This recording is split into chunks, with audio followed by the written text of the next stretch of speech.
네, 여기서 이제 우리가 지금 제가 알렸잖아요. 우리가 지금 굉장히 위기지만은 기회로 활용할 수 있는 이런 여지가 있다 이거예요. 예? 지금 경제 전염병 확산으로 민생과 경제가 붕괴로 치닫는 상황인데, 근데 여기서 국내 이 정치가 굉장히 중요한 거야. 정치가. 예? 정치가 제대로 방향을 잡으려면요, 국민이 제대로 그러니까 중심을 잡아줘야 돼.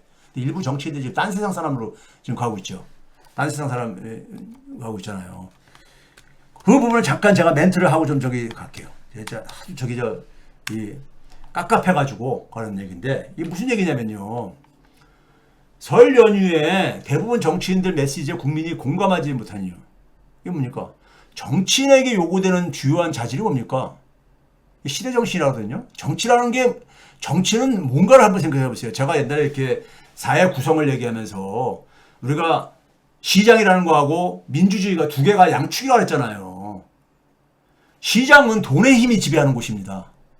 돈의 힘이 지배하면 양극화는 그러니까 불가피해져. 정치는 바로 뭐냐면은 그 속에서 나타나는 갈등을 그러니까 미래지향적인 관점에서 창조적으로 풀어나가는, 즉 희망을 만들어주는 기술이기 때문에, 그렇기 때문에 시대정신에 대한 이해가 중요한 거야. 시대정신이. 이걸 미래지향적으로 풀어나가야 되기 때문에요. 그래서 내가 평소 정치인들에게 뭐라고 조언하냐면요. 대중보다 한 걸음 앞서 나가야 된다. 예? 대중은 희망을 보고 싶거든. 한 걸음 앞서가야지 그게 보일 게 아닙니까? 근데 설 연휴를 맞은 국민들은 지금 망가지는 대한민국, 그리고 그 속에서 삶은 위기를 치달아 가고 있는데, 그리고 보이지 않아 미래는. 불안하잖아요. 불안 속에서 자꾸만 더 위축되는 거야. 자꾸만 이게 주머니 닫고. 그럼 이 문제를 돌파하고 희망을 가질 수 있는 메시지를 보내는 것이 정치인의 기본적인 자세 아니에요? 자세인데, 봐보세요. 지금 정치인들 메시지에 보게 되면은 뭐 세 사람 정도만, 제가 민주당, 국힘당은 얘기할 필요 없고요. 국힘당은 얘기할 필요가 없는 사람들이니까. 임종석이 그랬습니까?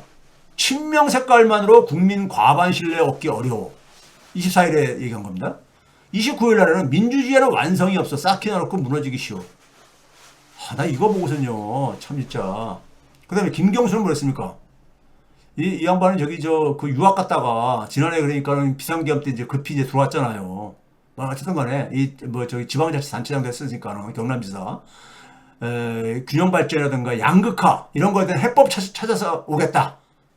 근데 그러면 그걸 사람들이 좀 기다리는데, 가서 뭘 공부했는가를 기다릴 텐데, 이재명 향해 가지고 치욕스러워 하며 당 떠난 분들에게 사과해야 된다.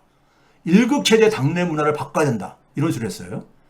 김동연은 뭐냐면은 민주당이 국민의 신뢰를 잃고 있다. 1등하는 팀이 우승하는 게 아니다. 경제는 자기가 누구보다 비교 우위에 있다. 그러고 나서 이제 뭐냐면 자기가 이제 하고 싶은 말은 정작 뒤에서 얘기죠. 이재명 대표 2심서 당선 무효형 때는 지장이 있었건 이런 얘기를 했어요. 이런 얘기 했잖아요. 근데 자, 이거에 대해서 한번 생각을 해봅시다. 정치라는 건 제가 얘기했듯이 시장은 경제를 성장시키지만 돈의 힘이 지배하는 곳이잖아요. 여기서 만들어내는 경제적 양극화, 사회경제적 갈등 등을 완화하고 풀어내는 게 이게 정치의 역할이라고 제가 얘기를 했잖아요. 그러다 보니까 정치는 태생적으로 뭡니까? 가장 낮은 곳에 있는 사람들과 함께 해야 하는 존재예요. 높은 데 있는 사람들은 시장이 다 알아서 거기서 풀어가지고도. 예? 정치는 바로 가장 낮은 곳에 있는 사람들과 함께 해야 되는 거야. 그 사람들이 시장에서 밀려난 사람들이고 그렇기 때문에. 근데 가장 낮은 곳에 있는 사람들이 권력을 줬지요. 근데 권력을 갖고 난 이후에는 낮은 곳의 사람들과 다른 삶을 살고 그 사람들 고통을 외면해. 그럼 어떻게 합니까? 외면하니까 국민들도, 권력을 준 그 지지층들도 같이 버릴 게 아닙니까? 그래서 추락하는 거야. 그래서 그러면 이거를 그러니까는 여기서 그러니까 자기들이 해야 될 일은 뭐냐? 다시 정치를 원래 했던 곳. 바로 뭡니까? 낮은 곳에 있는 사람들 곁으로 보낸 거야. 하늘이 보낸 거야. 그래서 자기가 그러니까는 낮은 곳에 있는 사람들이 준 권력을 가지고 저기 꼭대기에서만 놀고 앉아있고 그러니까는 귀족적인 생활을 하니까는 그러다가 이제 추락한 겁니다. 추락했으면 반성을 해야 될 게 아니야. 자기가 다시 계속해서 가고 싶으면, 정치하고 싶으면은. 근데 내가 어떻게 춥고 배고픈 곳에서 다시 살 수 있냐 하면서 자기 몫을 계속 요구하는 거야. 에? 나 국회의원 했었고, 나 장관 했었고, 나 대통령 비서실장도 했고 했는데, 나한테 내 목 내놓으라는 거야. 징징거리는 거지. 에? 그게 무슨 뭐 그렇게 서로가 나눠먹는 이런 것들이에요, 그게요? 거기다가 친명 색깔 그러는데, 정치인이 색깔을 갖고 싶으면요, 낮은 곳에 있는 사람들과 함께 하면은 색깔 만들어져요. 색깔 만들어진다고, 자기 색깔. 그럼 지지층들이 생긴다고. 그리고 이재명의 사법 사례를 기원하고 앉아있잖아. 지금 그렇게 들리잖아. 이재명보다 더 낮은 곳으로 내려가면요, 자신의 색깔을 가진 정치인으로 재탄생하게 됩니다. 일극체제는 지네들이 그러니까 자기 역할을 자기들의 색깔을 못 만드니까 일극체제처럼 보이는 거야. 과거에 2017년도에는 민주당에 문재인도 있었고, 에? 이재명도 있고, 안희정도 있고, 박원순도 있고, 막 이런 사람도 있었잖아요. 그 사람들 다 자기 색깔을 자기 스스로 만든 사람들이잖아. 에? 거기다가 민주주의가 무너지기 쉽다 그러는데, 민주주의가 무너진 게 왜 무너진 거예요? 문재인 정권에서 국민이 진짜 주인의 나라 만들기 실패했기 때문인 거야. 왜 국민이 진짜 주인의 나라 만들기에 실패했어요? 국민이 정치적 효능감을 가질 수 있는 정책 발굴과 그런 정책을 실행을 통해서 국민의 경제력을 강화시켜주게 되면은 국민이 진짜 주인으로 성장을 했을 게 아닙니까? 그러면 민주주의가 이렇게 안 무너졌지. 네? 그런데 자기한테 그러니까는 또 3선하고 4선하고 자기가 뭐 할 수 있는 자기 자리를 계속해서 요구를 해? 네? 심지어 대통령까지 하겠대? 그러면 그걸 해야 되는 이유를 국민들에게 먼저 납득을 시켜야 되는 거 아닙니까? 국민들을 납득시켜야지. 네?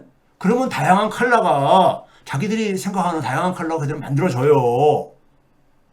거기다가 지지자들하고 국민 등이 기회를 줘가지고 공직에서 활동할 기회를 줬으면은 이들에게 필요한 자세는 뭡니까요? 네? 앞에서 얘기했듯이 자기들이 약속했던 것들 하겠다는 것. 자기들이 그러니까 민주주의를 그러니까 제대로 강화하겠다. 민주화 운동한 사람들은 그거 아니야. 그러니까 그게 자기 정체성 아니야. 근데 국민이 진짜 주인 나라를 만들지 못했는가에 대한 반성부터 해야 될 게 아니야. 그게 취약하다. 무슨 유체이탈 합법도 아니고, 어? 강 건너 불구경하듯이 이렇게 얘기를 해. 에? 임종석은. 심지어 사회가 지금 얼마나 파시즘화 돼버렸어. 이게 왜 생겼는지를 자기들하고 관계없는 것들이야? 예?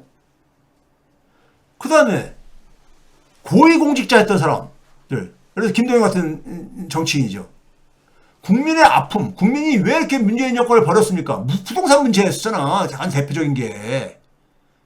그리고 그 부동산 개혁을 하려고 하는 데 속에서 기득권 세력이 그 본인이 그렇게 비판을 하는 기득권 중에 하나가 누굽니까? 모피아 아니에요. 모피아들이 이렇게 다 망쳐놓은 거 아니에요. 예? 그렇지 않아요? 저는 여기서 이따가 얘기하겠지만은 저는 기독교인은 아닙니다. 근데 성경은 좀 이 기독교 종교 사상처럼 공부를 좀 했기 때문에 모세의 길을 이분들 다 여기 뭐 기독교인들이고 그렇기 때문에 모세의 길을 좀 배웠으면 좋겠어. 모세가 어떻게 사는지 아시는 말이죠. 출애굽기라든가 이런 속에서 모세의 삶을 보게 되면요. 뒤에서 얘기할게요. 공직을 했거나 국민에게 그러니까는 국민이 권력을 줘가지고 국민 대표를 했던 사람들은 가장 경계할 일은 또 뭐냐면요. 겉멋에 빠지는 거. 무슨 이게 해외 무슨 뭐 하다가 공직을 하다가 잠깐 그러게 되면 뭐 해외 유학 가는 게 무슨 뭐 유행처럼 저렇게 얘기해가지고 이거 겉멋이야 이거. 그거 가지 마시고 그저 가지 말고 가장 고통받는 가장 낮은 곳에 지금서 힘들게 사는 사람들에게 지금 치열하게 삶을 살아가고 있잖아요. 그 사람은 현장에서 공부를 해야지만 진짜 실력이 만들어져요. 무슨 영국의 런던 정경대학 간다고 해가지고 이게 대한민국의 해법이 나올 것 같아요? 안 나와요. 뒤에서 제가 보여드릴게. 김경수가 현장을 떠난 것부터 잘못된 해외 유학이야. 이분이 23년 8월 10일 날 그렇게 됐잖아요. 예? 영국 갔잖아요? 영국이 대한민국 저리가 할 정도로 망가졌어요. 그 망가진 나라에서 뭘 공부하겠다는 거야? 그럼 어떤 분은 그럴까요? 교수님은 미국에서 공부 안 했습니까? 저는 미국 역사를 공부하러 간 사람이고 미국 역사가 박사학위 논문입니다. 미국을 알기 위해서. 대한민국의 저는 분단 문제를 극복하려면 미국을 알아야 된다는 생각 때문에. 예? 사실 일본의 정치인들이 메이지 유신 주도한 세력들이 영국과 독일 등을 유학했을 때는요, 당시 세계 변화와 혁신을 주도했던 나라에서 배울 것이 있었지만 지금은 영국과 독일에서 배울 거 없어. 대한민국을 위해서요. 배울 거 없어. 예? 그렇다 보니 공부한 결과를 가지고 메시지로 내보내긴커녕 메시지가 뭐가 있었어? 공부한 결과를 가지고 내놓은 메시지가 뭐가 있었냐고. 이재명 해가지고 치욕스러워하며 당 떠난 분들에게 사과해요. 일극치지. 아, 스스로 별이 되어야지. 별에게 너 왜 빛나? 너 혼자 빛나냐? 이거 따지는 거잖아요. 아, 스스로가 되는 거지. 왜 너 혼자 별로 떠 있어? 이렇게 하면 어떻게 해? 그리고 치욕스러우면서 당 떠난 분들이 혹시 수박 정치인들을 언급하는 것 같은데, 그분들은 스스로가 당원들에게 버림받은 분들이지. 누가 그분들을 그랬어요? 당원들이 그렇게 한 거잖아. 버림받은 분들이 왜 버림받았냐면요, 호의호식하는 것을 국민이 받아들일 수 없고 용납할 수 없어서 버림받은 거잖아. 예? 그러면 이분들도 다시 정치를 하고 싶으면은 반성을 하고 다시 그 고통받고 낮은 곳에 있는 분들 곁으로 다시 돌아가야지. 예? 기다려야지. 제가 이거 영국과 독일을 그려볼게요. 2019년에 100으로 났을 때요. 100으로 났을 때 이게 파란색이 영국이고 어린 색깔이 독일입니다. 1인당 GDP요. 회복이 안 됐어 아직. 팬데믹 이전 수준을. 영국과 독일이요. 이런 나라 가서 뭘 배우겠다는 거야? 예? 뭘 배우겠다는 거예요?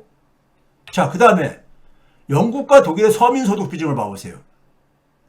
하위 50%의 소득 비중입니다. 한국과 같이 비교한 거예요. 영국이 파란색이고요. 그 다음에 독일이 오렌지 색깔이고 한국이 그린 색깔입니다.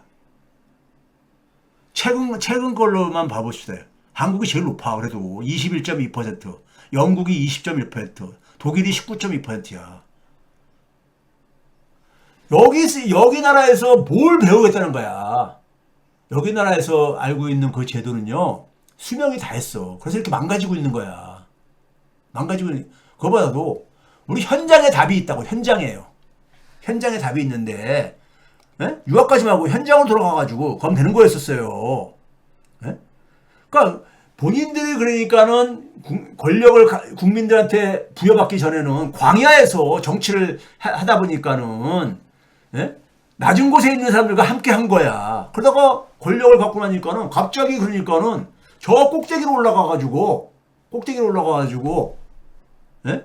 저 낮은 곳에 있는 사람들과 괴리된 삶을 살고 앉아있고, 관심도 안 갖고 앉았으니까는, 그러면서 뭐냐면은 그런 비슷한 사람들끼리 패거리를 지어가지고, 우리 목 내놔. 우리 집은 내놔. 지금 이러고 앉아있는 거잖아. 근데 이런 거 우리 역사 속, 정치사 속에서 항상 실패했잖아요. 뭐 노무현 때 후단협이라든가, 문재인 때 그러니까 국민의당으로 분당에서 나간 사람들, 다 그렇게 실패했잖아요. 그런 걸 반복하려고 그래. 한국의 특성은요, 이겁니다. 이거 봐보세요. 이게 소득 대비 자산의 비중이야. 지금 한국은 보게 되면은 특히 노무현과 문재인 대통령 때 이게 급격하게 상승하잖아. 독일이나 영국에 비해서. 그럼 한국의 현장에서 답을 찾아야지. 이 문제 해결 안 하면은 무슨 양극화가 해결되고 어떻게 지역 균형 발전이 돼. 이거 해결 안 하는데. 지방에서 다 떠나는데, 부산에서 떠나고 경남에서 다 떠나고 그러는데, 젊은 사람들이. 예? 지금 아까 그랬죠. 2023년 기준 가장 최근 거니까 소득 대비 순자산의 비중이 성인 기준으로 우리나라가. 여기 봐보세요. 대부분 나라도 다 있잖아. 중요한 나라들. 세계 최고야. 대한민국이 이렇게 돼버렸어. 영국은 4.400분이 안 되고 독일도 6.900분이 안 되는데 한국은 9.8배야. 왜? 소득 증가는 빨리 안 되면서 자산 증가만, 부동산 자산 증가만 되는 사회가. 이거 한국에서 답을 찾아야지. 독일이나 영국 가서 여기에 대한 답이 어딨어. 한국에 대한 답이. 예? 그런 거 아니에요? 그러고 와서는 와가지고 치욕스러움을 느끼면서 뭐, 참, 나 보면, 정치를 그러니까 이게 겉멋들이 들어서 하는 거야. 겉멋이. 본인들이 그러니까는 정치인은요, 기본적으로 저 낮은 곳에 있는 사람들과 항상 공감을 할 수 있어야 돼. 그거를 잃어버리는 순간에 정치인으로서는 자격 상실입니다. 에? 자격 상실이야. 자격 상실이에요. 그런 점에서 저는 있잖아요. 저 마지막으로 이 글로벌 노마드라는 게 뭡니까? 노마드라는 게 유목민이잖아요. 유목민이요. 글로벌이라는 것은 전 세계를 그러니까 활동 반경으로 가는 유목민들은 계속 이동해서 살잖아요. 이동이요. 예? 농경민족들은 그러니까 정착해서 살고 그래서 노마드에도 많이 비교하잖아요. 디지털 노마드, 저는 글로벌 노마드를 이 글로벌을 쓴 이유가 있습니다. 자, 이걸 마지막으로 저는 그래서 이렇게 정치인들한테 아무리 예쳐도 있잖아요. 이게 효과가 없다는 걸 거의 알아요. 그래서 제가 이제 마지막으로 연휴에 딥시크 충격이 있었잖아요. 그래서 이걸 위해서 좀 얘기를 해볼게요. 딥시크 충격이 있었는데 이거를 이제 평가에 대해서 이게 엄청난 충격이었죠. 왜 그러냐면 한 17%가 날아갔으니까는 하룻밤 사이에. 근데 그게 우리나라 돈으로 한 848조 원 정도 가치고 한 6천억 달러 정도가 시총이 그게 날아가 버렸으니까 이게 무슨 6천억 달러면 저기 지금 삼성전자도 지금 3천억 달러뿐이 안 되는데 저기죠. 그 2배 정도 날아간 거잖아요. 이거 가지고 평가들을 보게 되면 오픈 생태계의 승리다. 물론 이게 메타의 리마 버전으로 이제 간 거지만은 메타가 오픈했었으니까요. 소스를. 트럼프는 뭐라고 하냐면 미국 산업에 경종을 울려야 머스크는 미치 못하겠다. 예? 비싼 치고 사면 사기 쳤을 거다. 미국 해군에서는 뭐냐면 사용을 금지해야 되겠다. 예? 여기서 정부들 다 이거 수거해가고 그러기 때문에. 근데 엔비디아만은 뭐라고 하냐면 수출 통제를 완전히 준수하고 있는 컴퓨터과 기술을 사용했다 이렇게 얘기했어. 예? 그러니까 또 어떤 사람은 저 엔비디아의 필립 항이 원래 중국 저기를 해가지고 그런 줄 안다는데 제발 좀 그런 여러분 그렇게 미국이 만만한 나라 아니야 여러분들. 필립 항이 만약에 중국 저거가 되면 벌써 날아갑니다. 딥시크의 성과는 저는 엔지니어가 아니지만은 기본적으로 소프트웨어, 알고리즘하고 하드웨어를 최적화시킨 그러니까 그동안은 지금 뭐냐면 하드웨어 중심으로 주로 예를 들면 이 AI 모델들이 주로 그러니까 이 스케일링 그러니까 이게 왜 그렇습니까 이게 그 대규모 그러니까 언어 모델로 이걸 하다 보니까는 규모를 그러니까는 늘려서 해결하려다 보니까는 예? 그런데 저는 딥시크에 대해서요 과대평가할 필요도 없지만은 그냥 무시해서도 안 된다 이렇게 보는 거예요. 너무 지나치게 과대평가. 예를 들면 이건 AI 모델의 역사의 한 부분에 불과한 겁니다. 아직 갈 길이 많이 남아있다고 저는 봐요. 갈 길이. 예? 그래서 이게 기본적으로 오픈 소스로 그러니까 이게 이제 이용을 해가지고 이 문제를 그러니까 해결했다는 거 아닙니까? 오픈 소스요. 그래서 제가 뭐라고 하냐면 AI의 리눅스 버전에다가 제가 이렇게 비유적으로 얘기를 하고 그럽니다. 그래서 엔비디아 반응이 의외인 이유도 뭐냐면요. 엔비디아는 기본적으로 올해 5월 달에 개인용 인공지능 슈퍼컴퓨터를 출시할게 한 3,000달러짜리 정도. 3,000달러면요. 미국 사람들 소비 많이 할 수 있습니다. 90년대 제가 미국에서 80년대죠. 80년대. 이게 뭐 끔찍한 저한테는 기억인데 그 당시만 해도 컴퓨터가 그 386이 아직 그러니까 정식 386이 나오기 전이었었어요. 그래서 SX 버전인데 그거를 제가 3,500달러 주고 샀거든요. IBM 거를요. 근데 들어와가지고 한 6개월도 못 쓰고 폐기 처분됐었거든요. 그러니까 뭐 3,000달러면 그 당시에도 80년대도 그 정도 가격이 됐었거든요. 이런 컴퓨터를 지금 출시할 계획인데 그러니까 얘네들이 지금 가고 있는 건 뭐냐면은 이 AI 모델이 보다 이제 그러니까는 많은 사람들이 그러니까 일반적으로 사용할 수 있게 있는 그런 지금 생태계를 지금 만들고 싶어 하는 거잖아요. 방향이요. 그래서 이제 저는 엔비디아가 자기들이 그러니까 엔비디아는 지금 그러니까 AI 생태계를 지금 그러니까 지향을 하고 있기 때문에 여기에 대해서 그러니까 긍정적으로 저는 평가했다고 보는 것이고요. 근데 이제 문제는 뭐냐면은 중국이 AI 개발에서 미국을 앞질 것인가? 저는 이거는 단연코 아니라고 봐요. 그 다음에 뭐냐면은 이게 하나의 개발 속도에 AI 개발 모델 개발 속도의 전환점을 맞이해서 이른바 그러니까 소위 말해서 우리가 인공 일반 지능이나 초지능 시대가 앞당겨질 것인가 이런 것에 대한 궁금증이 저는 이제 그러니까는 간 거예요. 그런데 이제 첫 번째 미국 충격은 예상된 거죠. 왜 그러냐면은 미국이 중국을 그러니까는 고가칩을 못 쓰게 한 거잖아요. 통제를 한 거잖아요. 그럼 그거 피해서 가야 되는데 피해서 갈 수 있는 길은 오픈소스 이용할 수밖에 없는 거지 뭐. 그걸 가지고 그러니까 소프트웨어를 그러니까 최대한 그러니까 활용을 해가지고 하는 방법. 물론 이제 그러니까는 칩도 그러니까 얻을 수 있으면 얻고 하기가 최대한. 예? 그래서 저는 딥시크가 리눅스 버전의 AI 모델이다 이렇게 불러도 되지 않겠냐는 거고요. 그 다음에 그동안의 미국의 빅테크들은 메타 정도를 제외하고는 대부분 폐쇄적인 AI 모델 개발을 했잖아요. 예? 이게 이제는 뭐냐면 미국 국방부의 요청이기도 했었죠. 요청이기도 한데 이 자가 빠졌네. 그 결과 미국의 빅테크들은 저는 뭐냐면은 이 스케일링 규모를 그러니까 이거 저기 이 데이터를 많이 처리하는 이런 방법에 초점을 두고 엔비디아는 거기에 이제 그러니까 그 엔비디아의 고가칩에 대한 수요를 그러니까는 이렇게 만들어준 거 아닙니까? 예? 근데 저는 스케일링에다 초점을 맞춘 것은 이게 우리가 과거의 컴퓨터 기술의 발달에서도 하드웨어와 소프트웨어가 오른발 왼발 이렇게 가면서 서로가 그러니까 이 발전을 그러니까 그 이 보완적인 역할을 했듯이요. 근데 스케일링에 초점을 맞췄다는 것은 빅테크 기업들에서 혁신이 시장을 독점을 하고 있으니까 예? 플랫폼으로 시장을 독점하다 보니까 그만큼 뭐냐면 우리가 독점이 되게 되거나 하게 되면 시장을 독점하게 되면 혁신이 약화된다는 얘기를 우리가 일반적으로 경제 이론에서 얘기를 하거든요. 그리고 자신들이 창업할 때 가장 증오했던 게 뭐냐면 전통적인 독점 재벌들이었었어요. 그래서 이들은 혁신을 안 하고 주로 그러니까 시장의 지배력을 가지고 쉽게 돈벌이 하려고 한다. 그러면 저는 기본적으로 플랫폼의 공유 가치를 상실했다고 봐요. 상실한 이유는 이제 뒤에서 얘기하고요. 그 다음에 이제 이 오픈 생태계, 그러니까 오픈소스로 이제 그러니까 우리가 AI 모델을 간 이 딥시크는 플랫폼의 본질, 플랫폼이라는 걸 저는 뭐 어떻게 이해를 하냐면요. 저하고 이해하는 게 좀 차이가 있는 사람이 있을 텐데, 디지털의 생태계입니다. 디지털 생태계예요. 생태계 개념을 잘들 이해하셔야 돼. 생태계가 그렇게 가벼운 저게 아닙니다. 만드는 거. 이거 모바일에서 유일하게 만든 게 애플이에요. 나머지는 제가 볼 때 디지털 생태계가 제대로 만든 데가 없어요. 플랫폼 만들었지 모르겠는데.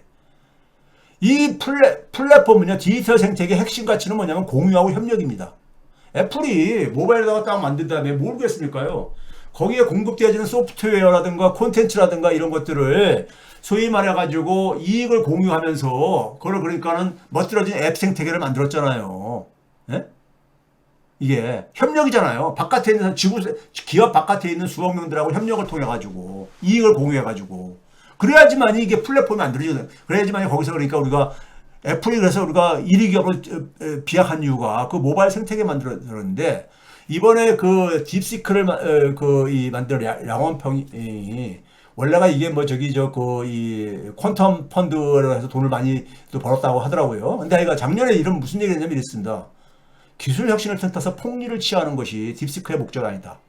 AI의 혜택을 모두가 누릴 수 있어야 된다. 저는 이걸 보고선요, 구글을 만든 애들, 처음에, 그러니까는, 소위 말해서, 그다음에 많은 빅테크들을 만든 초창기의 창업자들이 공통적으로 이런 얘기를 해요. 공통적으로. 이건 인류가 같이 그러니까 공유해야 될 혜택들이다, 이렇게 얘기를 해요. 왜 그렇습니까? 기본적으로 AI 모델의 발전의 핵심 요소 중 하나가 데이터잖아요. 데이터는 인류사의 모두의 기업물이잖아요. 네? 모두의 기업물이잖아. 근데 그걸 그러니까는 폐쇄적으로 해가지고 지네들이 그러니까 그걸 이익을 독점하는 거잖아요. 네? 메타도 그러니까 거기에 그러니까 사용자들이 들어가서 참여하고 글 쓰고 해가지고 메타가 그게 가능한 거지. 그렇잖아요? 플랫폼이라는 건 디지털 생태계라는 건 사용자부터 콘텐츠나 소프트웨어 개발자 등 기여 없이는 지속이 불가능한 거잖아요. 네? 그런 거잖아요. 그러면 그 사용자들이 그러니까 혜택을 같이 공유를 할 권리가 있는 거잖아요. AI의 혜택을 모두가 누리지 못한다면은 어떤 결과가 나오냐면요. AI가 나오면서 많은 일자리들이 지금 없어지거나 소멸되거나 파괴되고 그러잖아요. 근데 우리는 되게 어떤 낙관을 갖고 있습니까? AI로 인해 가지고 새로운 일이라든가 일자리가 많이 만들어질 거다 이렇게 얘기해서 그러니까 이걸 저 낙관적으로 생각하는 사람들 그렇잖아요. 근데 이거 만들어지려면은 AI를 그러니까 기술을 모두가 그러니까는 그 활용할 수 있도록 환경을 인프라를 만들어줘야 되는 거 아닙니까? 근데 그 AI를 이용하는 게 굉장히 돈이 많이 들고 그런다면은 또 다른 그러니까 양극화만 거하고 새로운 일자리가 많이 만들어지겠어요? 제한적인 일자리뿐이 벌써 생태계로 진화를 못한다고 봐요 저는요. AI 친화적인 그러니까 생태계로 진화를 못한다고 봐요. 이게 이렇게 AI 혜택을 모두가 누리지 못한다면요. 네? 우리가 예를 들어서 산업혁명 이후에 도시 생태계, 소위 농업사회에서 도시를 중심으로 해가지고 새로운 제조업 산업 생태계가 만들어진 거 뭡니까? 도시에서 많은 사람들이 일자리가 만들어졌다는 게 아닙니까? 제공됐기 때문에 가능한 거잖아요. 그 생태계를 만들어야 된다고요. 그 다음에 AI 친화적인 생태계도 기존 플랫폼과 같은 장애물에 저는 직면했다고 봐요. 구글 등 플랫폼 빅테크들도 창업 당시에는 인류사의 기여를 목표로 제시합니다. 예? 그 플랫폼 구성을 하려면 기본적으로 그렇게 되거든요.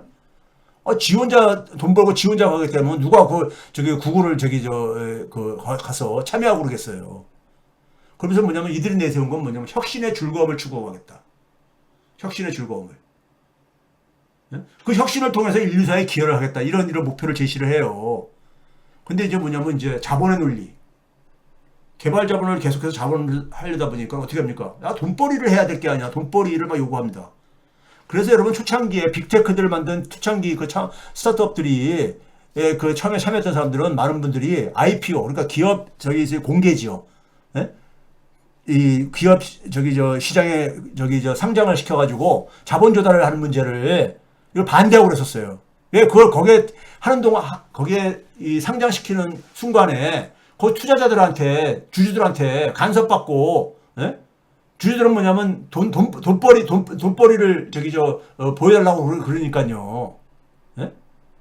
그 다음에 또 한 가지 뭐냐면 지속적인 혁신이라는 것은 굉장히 초창기 스타트업 회사들은 그 즐거움도 있지만 그것도 굉장히 고통스러운 거거든. 계속 그걸 하려면 이걸 혁신을 하려면요.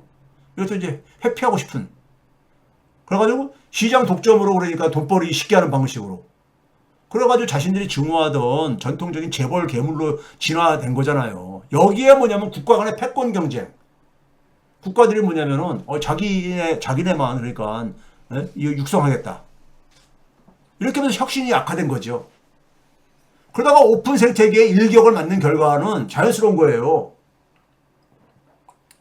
그러다 보니까 혁신이 약화되니까 혁신이 바깥에서 생긴 거지.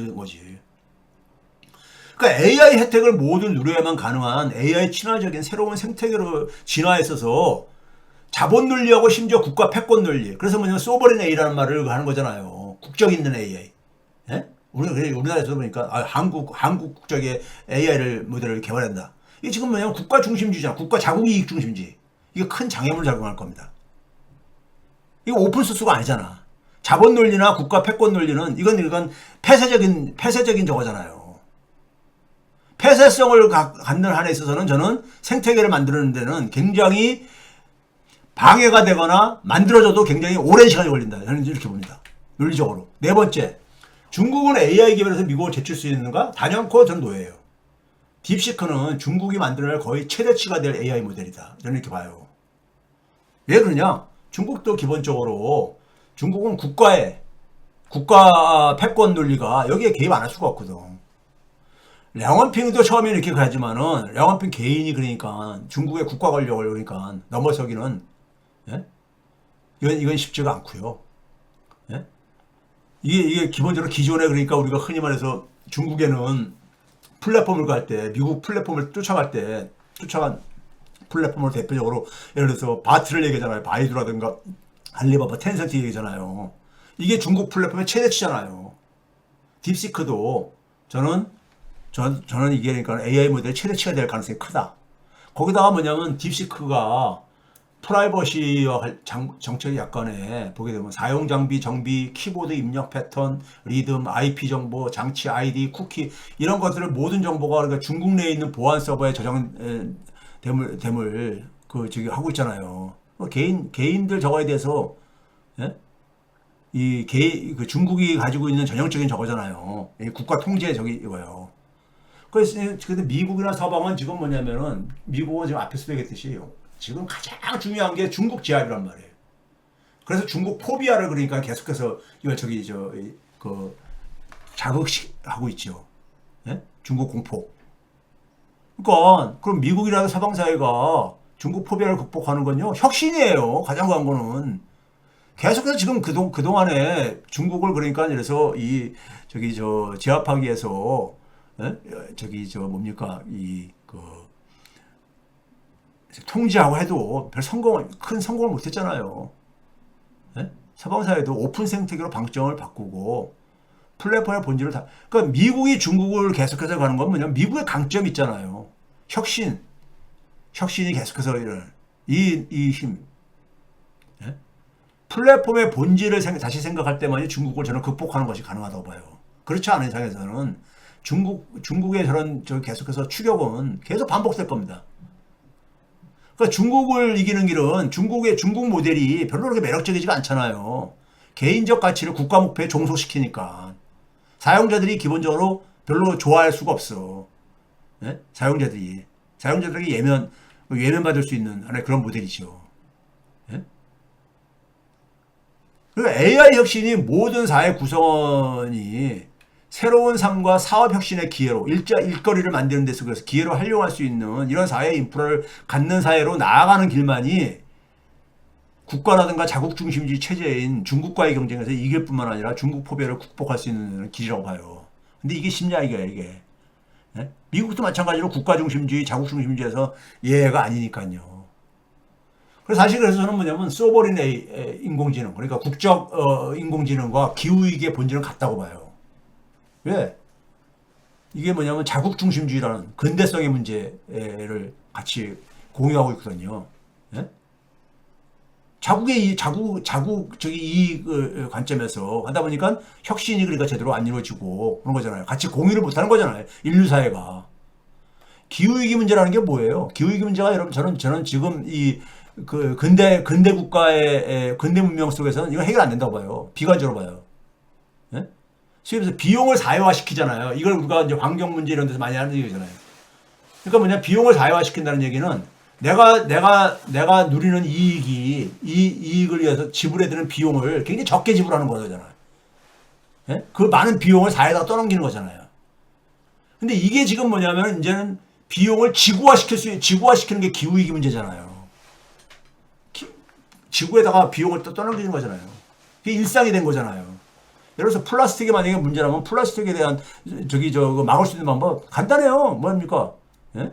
그거 플라스틱 소비하려면 그러니까 뭐 10만 원, 100만 원씩 비용 지불하게 해보세요. 가격을요. 못하지. 소비 못하지, 그거. 근데 비용이 굉장히 싼 거예요. 그 대신 뭡니까? 비용을 지구에다가 떠넘기는 거지.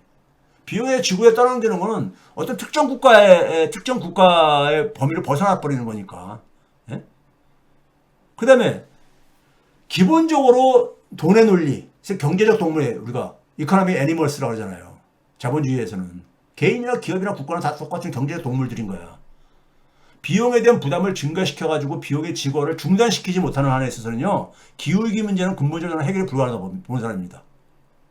예? 그렇잖아요. 이 트럼프도 뭐냐면 화석연료 무슨 엉뚱한 소리 나오고 있어. 우리는 값싼 연료 써야 되겠어.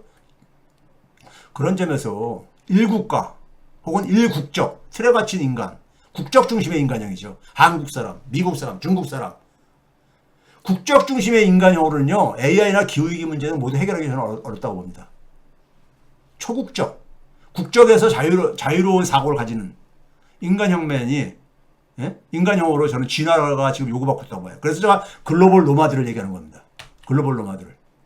그래서 우리가 지금 초국가 협력이 많은 데서 인공지능뿐만 아니라 기후위기 이런 데서 다 초국가 협력이 필요한 거잖아요. 이 어려운 문제를 풀려면은 인간들이 국적형 인간에서 벗어나가지고 소위 초국적 인간으로 그러니까 진화가 돼야 되는 겁니다. 그래서 제가 글로벌 노마드를 얘기하는 겁니다.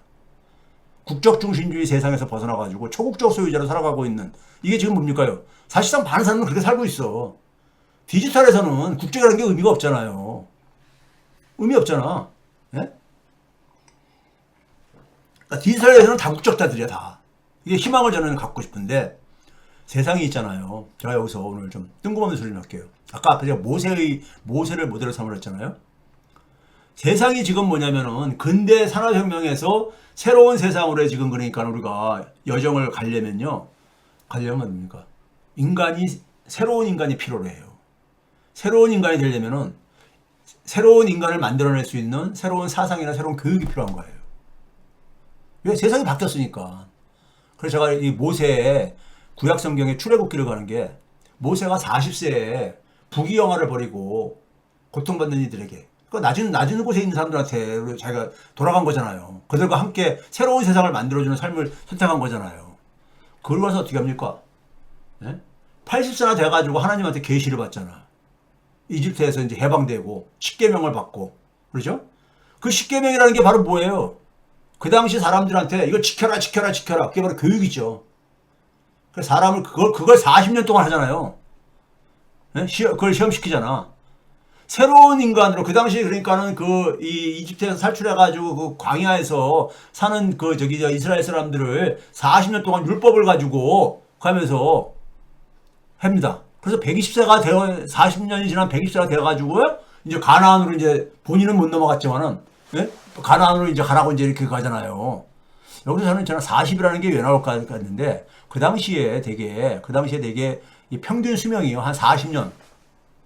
그 당시는 아기 때도 많이 죽고 그러니까는 예? 한 40년. 그러니까 뭐냐면 세대가 바뀌어야 되는 거야. 그 이전 세대들은 그 이전에 그러니까는 이 문화라든가 그 이전에 이 제도에 우리나라 같은 경우도 나이가 옛날에 저 젊었을 때는요 나이 많이 드신 분들이 야 일제시대 때는 얘네들 이렇게 했어 맨날 이런 얘기를 툭하면 했잖아요. 예? 그렇죠? 그게 거기에 굉장히 그러니까 우리가 이 사고가 그러니까 우리가 세대가 바뀌어야 되는데 예? 그래서 우리가 이런 얘기 있잖아요. 신약에도 보게 되면 마태복음에 세포들 유명한 얘기잖아요. 세포들 낡은 가죽 부대에 넣지 말을 하잖아요. 세수는 세부대부라는 얘기가 바로 이 얘기잖아요. 누가복음에도 있고 누가복음에는 또 뭐냐면 새 옷에서 한 조각을 찢어가지고 낡은 옷에 붙인다고 해가지고 그게 새 옷이 되지 않는다 이거지. 예? 새 옷만 찢고 낡은 조각에는 낡은 옷에는 어울리지도 않고 그래서 이거잖아요. 그러니까 헌 옷을 버리고 새 옷을 바꿔 입어야 된다 이거죠. 예? 이런 얘기 하잖아요. 이게 동양에도 있죠. 공자가 주의 열고 하는 거 있잖아요. 주의천하. 세상을 떠돌아다니면서 소위 말해 정치인들에게 이렇게 정치해라 하면서 가르치는데 전부 다 들은 척 한차 그러잖아요. 그걸 13년 동안 했습니다. 13년 동안. 예? 공자가.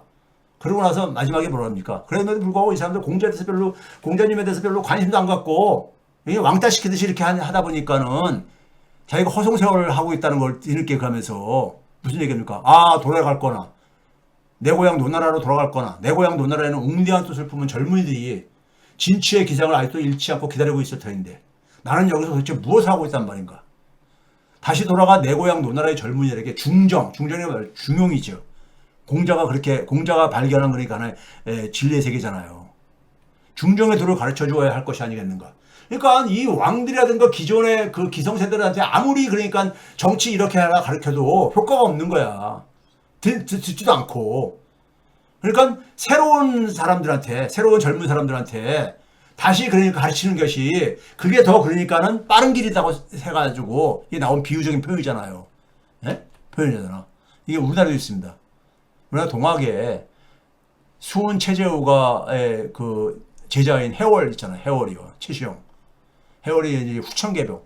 그러니까 공자나 예수 같은 경우는 선천개벽을 그러니까 하면서 그때 필요했던 것이고 해월이 갈 때는 뭐냐면 유럽에서는 이미 산업혁명이 진행되는 이런 시절이잖아요. 그러니까 그 산업혁명 이후에 그 변화된 상황 속에서의 새로운 세상을 만들기 위한 거다 보니까 후천개벽인 겁니다. 근데 이분이 해월 선생이 수은이 깨달음을 얻고 나서 할 때만 하더라도 동학 도인들이 한 3,000명에서 5,000명 뿐이 안 됐다고 그럽니다. 예? 근데 이 해월이 되고 나서 한 100만 명까지, 100만 명까지 되었으니까 그 당시 100만 명이 굉장히 큰 인구입니다. 예? 그래서 이제 우리가 해월이 동아농민혁명 때 무력으로 그러니까 일어나는 것을 전봉준하고 이제 그러니까 이게 의견체계에 서가지고 반대했다고 우리가 알고 있잖아요. 그 반대한 이유가 있습니다. 이게 뭐냐면 해가지고 실패가 뻔한 거를 피해가 엄청나게 나는 것보다는 오히려 뭐냐면은 사람 개개인을 먼저 그러니까는 바꿔 개벽하면은 예? 소위 말해서 사람이 하늘인 새 세상을 열어가는데 그게 오히려 지름길이다 이거지. 괜히 때가 안 됐는데 그걸 해가지고 정말 피해를 입히고 그래서 일본군이 침략을 하니까 그때 같이 이제 들고 일어나잖아요. 동학군 총포 기록을 내리잖아요. 근데 이 당시에 이게 후천개벽이라고 하는 이유가요. 해월이 남긴 말 중에 우리가 많이 알려진 게 천지부모라는 얘기를 하죠.